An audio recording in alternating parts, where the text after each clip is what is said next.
이재명 더불어민주당 대표의 공직선거법 위반 사건 항소심 맡은 재판부가 오전에 5차 공판기를 연 데 이어서 오후 2시부터 결심 공판을 진행하고 있습니다. 검찰의 최종 의견 진술과 구형 이후에는 이 대표의 최종 진술이 있을 예정인데 어떤 발언을 내놓을지 주목되고 있습니다. 내일 헌법재판소에서는 마은영 헌법재판관 후보자 미임명에 대한 권한쟁의 심판 선고가 내려집니다. 해당 선고는 윤 대통령의 탄핵 심판 선고 일정에도 변수가 될 전망인데요. 관련 내용 손정혜 변호사와 함께 짚어보겠습니다. 어서 오십시오. 어서 오세요. 안녕하세요. 네. 자, 먼저 조금 전 오후 2시부터 진행이 되고 있는 이재명 대표의 공직선거법 위반 관련 내용부터 짚어보겠습니다. 오늘 오전에 해당 사건의 항소심 5차 공판이 진행이 됐고 조금 전 2시부터는 결심 공판이 시작이 된 건데 이렇게 오전에 공판기를 열고 오후에 결심 공판까지 진행하는 거 어떤 이유라고 봐야겠습니까? 네, 결국은 집중 심리를 채택하면서 신속하게 재판을 하겠다는 재판부의 의지가 반영되어 있고 가장 예정되어 있던 선고기일에 이제 재판을 종결하기 위해서는 오전, 오후를 나눠서 굉장히 시간적으로 집중해서 효율적으로 진행하겠다 이렇게 보셔야 될 것 같고요. 예. 보통 이렇게 형사사건의 최후 공판은 따로 기일을 지정하는 경우도 왕왕 있습니다. 하지만 5차 때 양형 증인을 신청하고 오후에 최후 변론을 진행하는 것도 시간을 낭비하지 않겠다라는 재판부의 의중으로 보셔야 될 것 같습니다. 그렇군요. 오전에 열린 5차 재판에서는 이재명 대표 측과 검찰이 양형 증인으로 신청한 증인들을 상대로 증인 신문이 진행이 됐는데 이때 양형 증인이라는 게 어떤 증인을 의미하는 건가요? 통상의 증인이라는 건 어떤 과거의 사실에 대해서 목격했거나 들었거나 구체적 사실에 대해서 진술하는 사람들의 역할을 하는 것이 증인의 위치에 서게 되는데 예. 양형 증인은 이 사람이 유죄를 선고한다고 하더라도 양형과 관련해서 가중 요소가 있느냐 아니면 감형의 요소가 있는가를 둘러싸고 검찰 측에서는 엄중하게 다스려야 된다라는 쪽의 증인을 신청한 것이고 피고인 측에서는 설사 유죄라고 하더라도 참작할 동기나 참작할 점이 많기 때문에 선처를 받아야 된다라는 그 주장과 의견을 전문가 이부를 통해서 이제 확인하고자 이제 불렀다라고 보시면 될 것 같고요. 예. 이 사건 공직선거법 사건이 사실 우리 사회에 굉장히 중요한 의미를 가지는 것이 공직선거법상 허위사실 공표로 과거의 정치인들이 재판을 받고 유죄의 선고를 받은 경우는 왕왕 있었습니다. 예. 그런데 그 과정에서 양형을 보면 이 공직선거법은 100만 원이 초과되느냐 아니냐에 따라서 사실은 피선거권이 박탈되느냐 아니냐, 의원직을 상실하느냐 아니냐가 굉장히 중요해서 보통 높은 양형을 받는다고 하더라도 벌금이 300만 원, 500만 원 이렇게 이제 선고가 이루어지다가 이 사건 이재명 대표에 대한 선고 양형은 1심에서 집행유예라는 다소 예상치를 벗어나는 어떻게 보면 좀 중한형이 나왔기 때문에 이재명 예. 당대표는 그것을 이제 양형이 너무나 지나치게 가혹하다 이렇게 주장하는 것으로 보이고 반면에 검찰 측에서는 이 선거법상 허위사실 공표하지 말라는 취지는 대의민주주의 선거제도의 근간을 해칠 수 있기 때문에 이렇게 허위 발언을 통해서 유권자들에게 영향을 미치면 안 된다라는 중요한 가치를 내포하는 조항인 만큼 더 엄중해야 되고 원심형을 인정해야 될 뿐만 아니라 더 양형을 높여야 된다. 서로 대립되는 주장을 하고 있는 상황입니다. 네, 방금 전에 좀 짚어주신 내용인데 2시부터 진행되고 있는 결심 공판에서 이재명 대표에 대한 피고인 신문이 진행이 되는데요. 양측이 이제 이 대표를 상대로 1시간 20분, 80분 동안 신문을 하게 될 예정인데 방금 전에 얘기하셨던 그런 부분들, 김문기를 몰랐다는 허위 발언 여부에 대한 그런 부분들 어떤 점이 가장 큰 쟁점이 될 거라고 예상하십니까? 일단 허위 사실에 대한 인식과 관련한 주관적 인식이 허위 사실의 어떤 표명으로 볼 수 있는가 그 부분이 예. 가장 중요한 쟁점이 되지 않을까 싶습니다. 특히 허위 사실에 대해서는 내가 그 당시 나의 인식이 허위임에도 불구하고 고의를 가지고 허위임을 이야기했다라는 점이 증명이 돼야 되는 것인데 네. 현재 이재명 당대표는 내가 그 당시 직원들도 너무 많았고 김문기 처장에 대해서는 자세하게 기억할 수밖에 없었기 때문에 그 당시는 잘 기억이 나지 않아서 그런 취지로 이야기했을 뿐 고의를 가지고 아는 사람을 마치 모른다고 이야기한 것은 아니다. 예. 주관적 인식에 대한 표현의 차이를 가지고 허위사실 공표라고 볼 수 없고 특히 생방송 중에 즉흥적으로 나온 답에 의해서 답변을 한 것은 허위사실 공표의 공표행위에 해당하지 않는 거 아니냐 이런 취지의 주장을 할 것으로 보이고요. 예. 검찰 측에서도 마찬가지로 지금 치열하게 다투고 있습니다. 왜냐하면 1심에서 전부 유죄가 나온 것이 아니라 김문기 처장과 관련해서 일부 진술 같은 경우 무죄가 선고됐기 때문에 이 무죄 취지의 선고에 대해서도 이 역시 허위 사실을 인식하고도 본인의 정치적인 선거에 유리하기 위해서 당선할 목적으로 이렇게 적극적 능동적으로 허위 사실을 공표한 것이다라는 주장을 반복을 하면서 이 입증과 관련해서 일부 무죄도 일부 유죄로 해달라.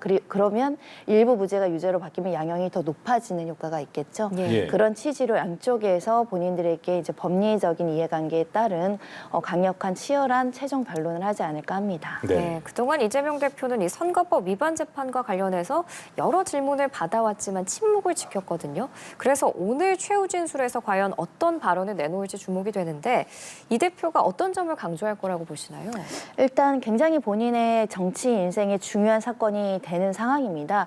이것 이외에 위증교사 사건도 있었는데 예. 오히려 거기서 집행유예가 나오지 않고 무죄가 나오면서 그랬었죠. 사실 지금 굉장히 떠오르는 유력한 사법 리스크는 공직선거법 위반입니다. 예. 대선에 나가느냐 마느냐가 굉장히 중요한 지표로서 작용할 수 있는 이 항소심 선고인 만큼 최선을 다해서 본인의 입장을 설파할 것으로 보입니다. 즉 본인이 그 당시 왜 김문기 처장에 대해서 그렇게 이야기했는가에 대한 본인 입장에서의 어떤 기억과 그런 정황과 관련된 유리한 어떤 진술들은 뒷받침하면서 그 당시에 직원들이 굉장히 많았고 팀장급도 많았고 같이 여행을 간 것만으로 이 사람들을 모두 일일이 기억해낼 수 없다거나 관련해서 생방송 중에 이렇게 이제 즉흥적으로 나왔기 때문에 명료하게 대답하기 어려운 실정이 있었다던가 이런 점들은 이제 설파하지 않을까 생각이 들고요.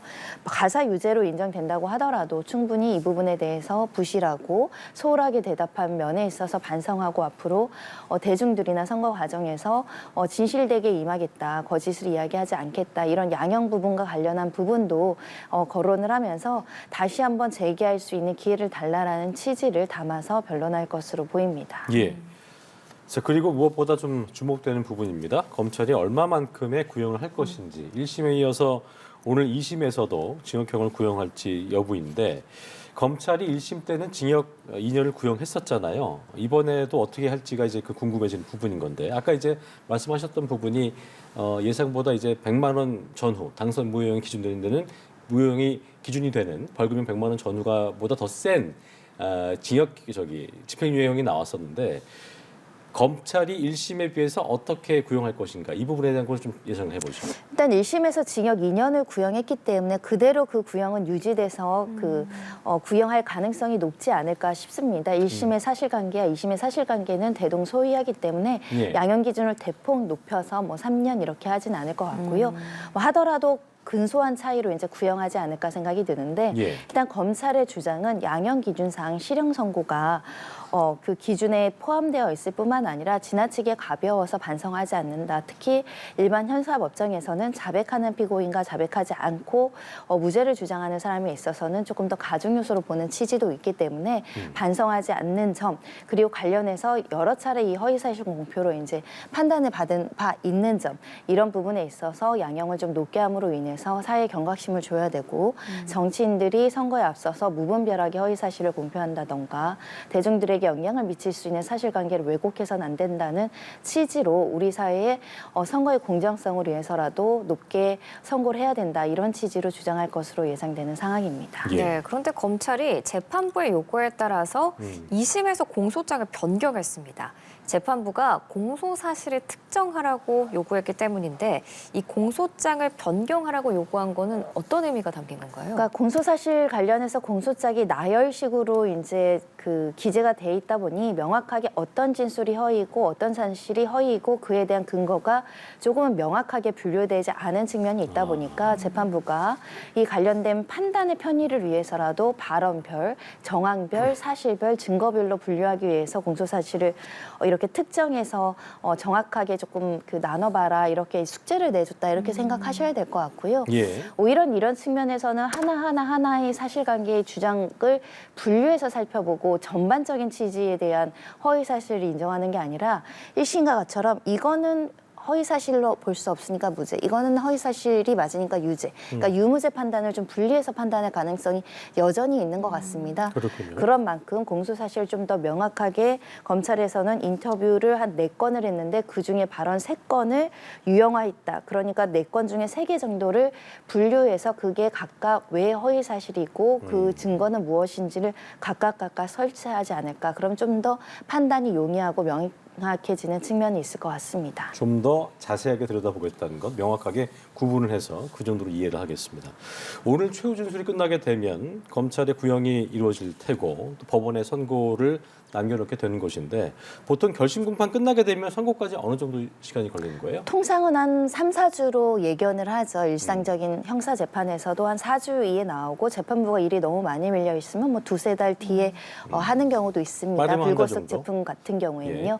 그렇기 때문에 현재는 3월 말로 예상하는 상황이고 그렇군요. 경우에 따라서는 조금 더 앞당겨서 선고 기일을 잡는 경우도 존재하긴 할 테지만 현재 항소심이 예정대로 큰 변수 없이 결심 공판까지 신속하게 진행되고 있는 상황이기 때문에 별다른 변수 없이 3월 안에는 선고할 것으로 예상되는 상황입니다. 아까 말씀하신 것처럼 재판부 입장에서 공소사실 특정해달라는 취지로 공소장 변경 요구했으니까 좀 더 꼼꼼하고 자세하게 들여다보겠다는 얘기인데 아까 말씀해 주셨던 그 100만 원, 당선 무효형이 되는 기준인 100만 원 이것과 다를 수 있는 판단이 나올 가능성, 뭐 어떻게 좀 2심 재판부는 선고를 할지, 1심과 맥을 같이 할지 어떻게 예상하시는지 들어보겠습니다. 예견하기는 좀 어려운 측면이 있습니다. 다만 이 중에 일부라도 지금 2개의 발언을 유죄로 1심 재판이 썼는데요. 예. 그중에 하나라도 추가로 무죄가 나오고 한 발언만 남으면 양형은 대폭 달라질 가능성 배제하기 어렵습니다. 그렇군요.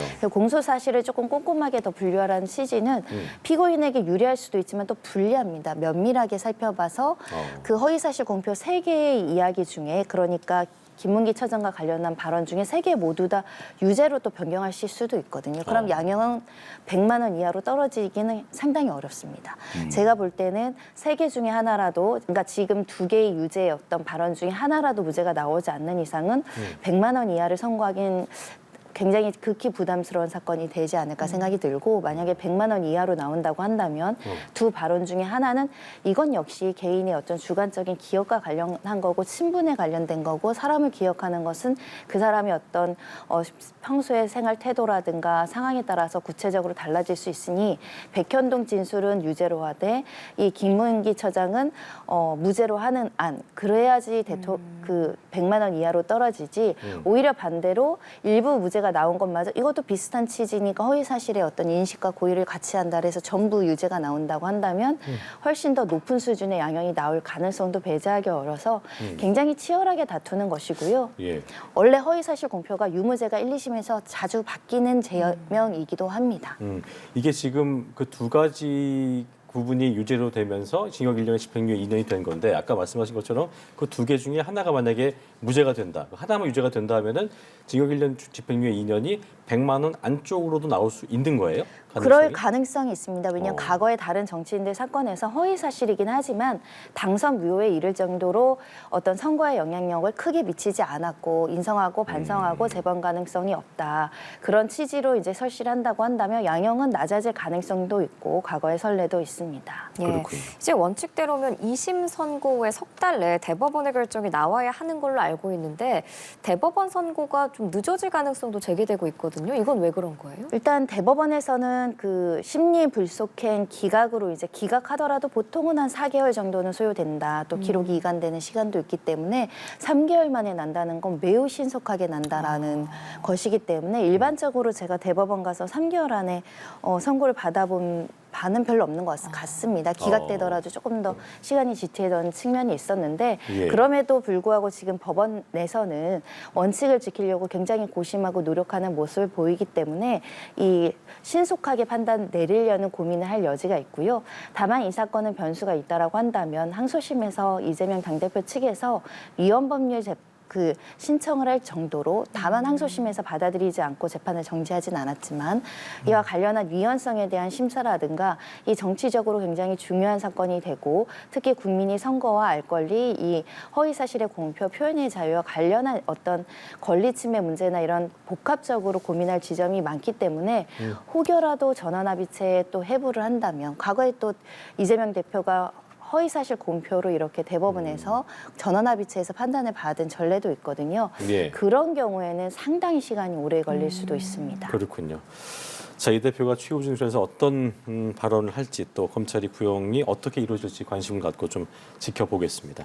이제 시간을 어제 헌재로 돌려보겠습니다. 어제 헌재에서는 대통령 탄핵 심판 최후 변론이 있었는데요. 헌재가 오늘부터 본격적인 평의에 돌입을 했습니다. 평의에서는 보통 어떤 방식으로 논의가 좀 이루어지는 겁니까? 사실 자유 방식입니다. 평의의 어떤 방식이나 이런 절차들이 규정된 바 없기 때문에 헌재 내부에서 자유로운 방식으로 재판관들에 대한 의견을 취합하고 쟁점에 대해서 토론하고 그 증거의 신빙성에서 논의하는 과정들을 거친다라고 보시면 될 것 같고요. 다만 예상되는 수수는 쟁점별로 평의를 열 가능성이 있습니다. 이미 큰 쟁점별로. 틀에 5개의 쟁점이 있는 상황이기 때문에 그 부분과 관련해서 일정을 정해서 그 쟁점의 토의를 마치고 다른 주제를 넘어가거나 이런 방식을 취할 수 있다. 이렇게 보이는 상황이고요. 특히 한 주제와 관련해서 의견이 갈린다고 한다면 그 네. 주제는 조금 더 오랫동안 또 평의를 수차례 할 가능성도 배제하기는 어렵습니다. 네. 과거 대통령들에 대한 탄핵 심판의 평의를 보면 한 11번, 뭐 6번 이렇게 이제 주어졌다라고 보면 적어도 일주일 내내 또는 10일 가까이 평의를 계속적으로 진행을 하면서 주요 쟁점에 대해서 토론하지 않을까라고 생각을 하고요.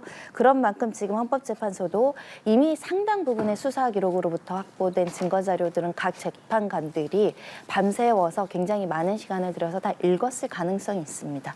이제는 어떤 결정을 하는지에 머릿속에 드러난 어떤 본인의 어떤 심증과 결정의 초안들을 서로 의견을 공방을 하면서 다른 사람 의견도 들어보고요. 그 부분에 대한 법률적인 검토나 회의 입법례도 살펴보고 다른 판례도 살펴보면서 서로 입장을 좀 조율해 나가고 이해하는 과정. 반대 의견이 있다면 그 반대 의견을 듣고 내 생각이 수정될 수 있는가도 고민을 해보고 이런 시간들이 주어졌다라고 보입니다. 예. 쟁점별로 아까 이견이 있으면은 계속해서 반복적으로 평의를 한다 하셨는데 그렇다면 이견이 있는 걸 이렇게 좁히는 과정이 될 것이고 그게 합의가 다 이루어져야 그 쟁점에 대한 그 평의는 끝나는 겁니까? 합의 의무는 없습니다. 그렇군요. 합의는 없고 평의를 통해서 생각된 여러 가지 쟁점에 대해서 짚어볼 법률적인 쟁점들을 짚어 나가고 의견을 개진한다라는 것이고요. 그렇군요. 합의가 돼서 6인 이상이 합의를 해야 다른 쟁점으로 나가고 이런 규정이나 절차는 없는 상황이기 때문에 그렇군요. 결국 최종 판결의 결과 그러니까 나는 인용이야 기각이야 이 부분만 사실은 어떻게 보면 표결로 남지 않을까 합니다. 그렇군요. 네, 그런데 지금 이제 탄핵 심판이 진행되면서 계속 변수가 될 수도 있다는 얘기가 나왔던 마은혁 재판관의 임명과 관련해서 내일 헌재가 권한쟁의 선고를 하게 되는데 지금 변론이 다 끝난 상황인데 이 선고 결과가 또 윤 대통령의 탄핵 심판 선고에도 영향을 미칠 수 있을까요?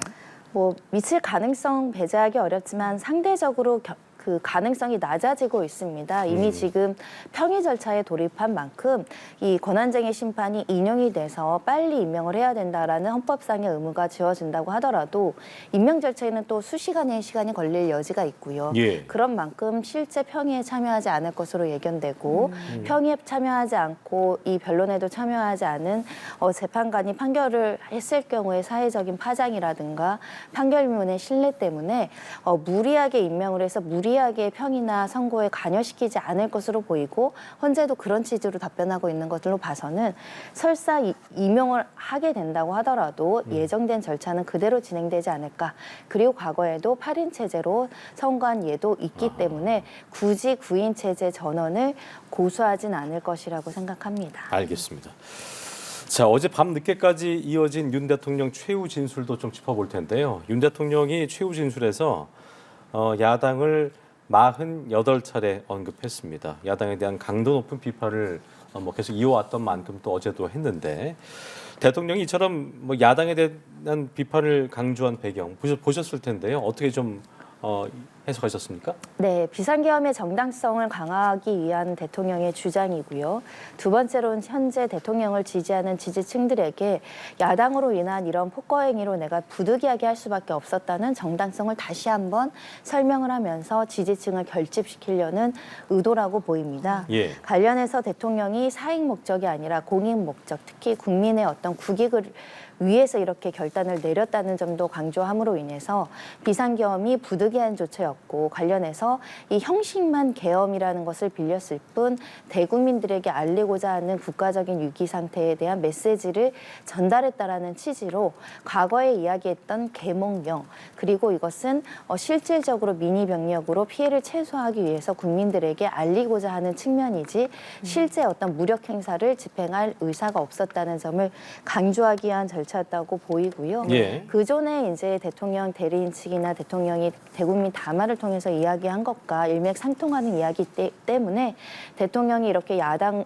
의해서 다수당에 의해서 그동안 제대로 국정 운영을 하지 못했던 곤란한 처지를 호소했다라고 해석할 수 있을 것 같습니다. 네, 어제 이제 윤 대통령의 발언을 좀 보면 직무에 복귀하면 개헌에 집중하겠다라는 뜻을 밝히기도 했고 국내 정치는 총리에게 대폭 권한을 줄 것이다라고도 말을 했는데 임기 단축 개헌을 표명한 건 기각을 전제하고 말한 거잖아요. 이것도 하나의 전략이라고 볼 수 있을까요? 굉장히 중요한 전략입니다. 지금 대통령을 복귀시켰을 때의 국정의 혼란이라든가 또다시 이런 일을 하고 대통령이 다시 복귀하고 탄핵이 기각된다라고 한다면 재범 우려, 이것을 모방할 우려, 그리고 이에 대한 인식이 위법에 대한 인식이 약화될까 봐 우려하는 사람들도 적지 않거든요. 그렇죠. 헌법재판관들도 그 부분을 생각할 거니까 나를 복귀시켜준다고 하더라도 내가 권한을 또다시 남용할 가능성은 없습니다. 국무총리에게 권한을 대부분 이제 국내 정치는 권한을 이양한다는 표현이 맞을지 모르겠지만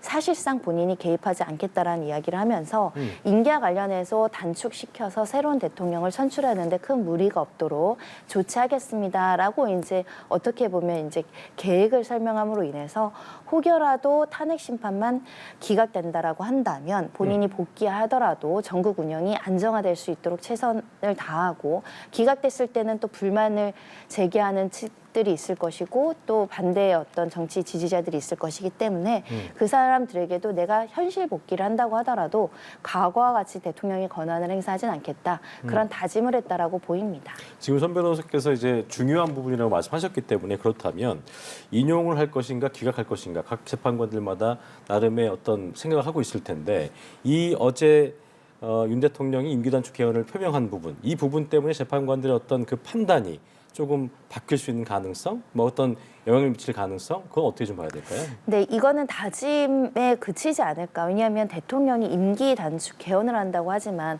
개헌을 하려면 굉장히 어떻게 보면 까다로운 절차를 거쳐야 됩니다. 임기 단축에 국민들이 동의하느냐, 그리고 국회의원들이 대다수 동의하느냐, 국민 투표까지 가야 개헌이 이루어질 수 있기 때문에 사실 개헌이라는 카드는 정치인들이 위기 사항이 닥치거나 전국이 혼란해지면 개헌 카드를 다양한 요소의 주제로 이제 등장을 시키긴 하는데 제 기억상은 수십 년간 개헌이 제대로 이루어진 적이 없죠. 그만큼 어려운 절차입니다.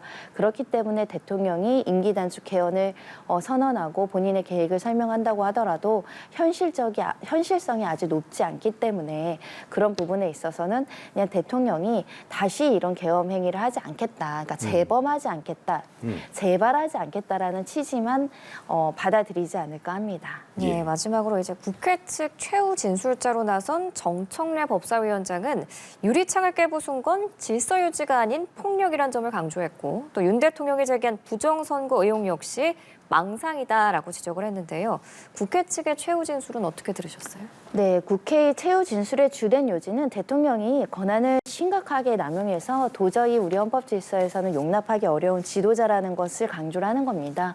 그리고 부정선거와 관련해서도 그 기회를 줬으나 부정선거의 실체나 객관적인 증거를 제시를 못했던 측면을 강조를 하면서 이거는 근거 없는 주장이라는 걸 다소 이제 자극적인 망상이다 이렇게 이제 표현을 함으로 인해서 이 대통령 측이 가장 중요하게 주장해온 부정선거의 실체와 근거가 전혀 없다. 부실선거만으로 이런 비상계엄을 선포해서는 안 된다라는 그 주장을 하면서 이런 것들을 용서하거나 기회를 주면 이 사람이 또다시 이런 위험한 행동을 할 여지가 있는 거 아니냐. 국가의 어떤 안정과 예측 가능성을 위해서라도 탄핵이 돼야 된다라는 국회 측의 주장을 계속적으로 설파한 것으로 보입니다. 예, 알겠습니다. 오늘 말씀 여기까지 듣겠습니다. 네. 지금까지 손정혜 변호사와 함께했습니다. 고맙습니다. 고맙습니다.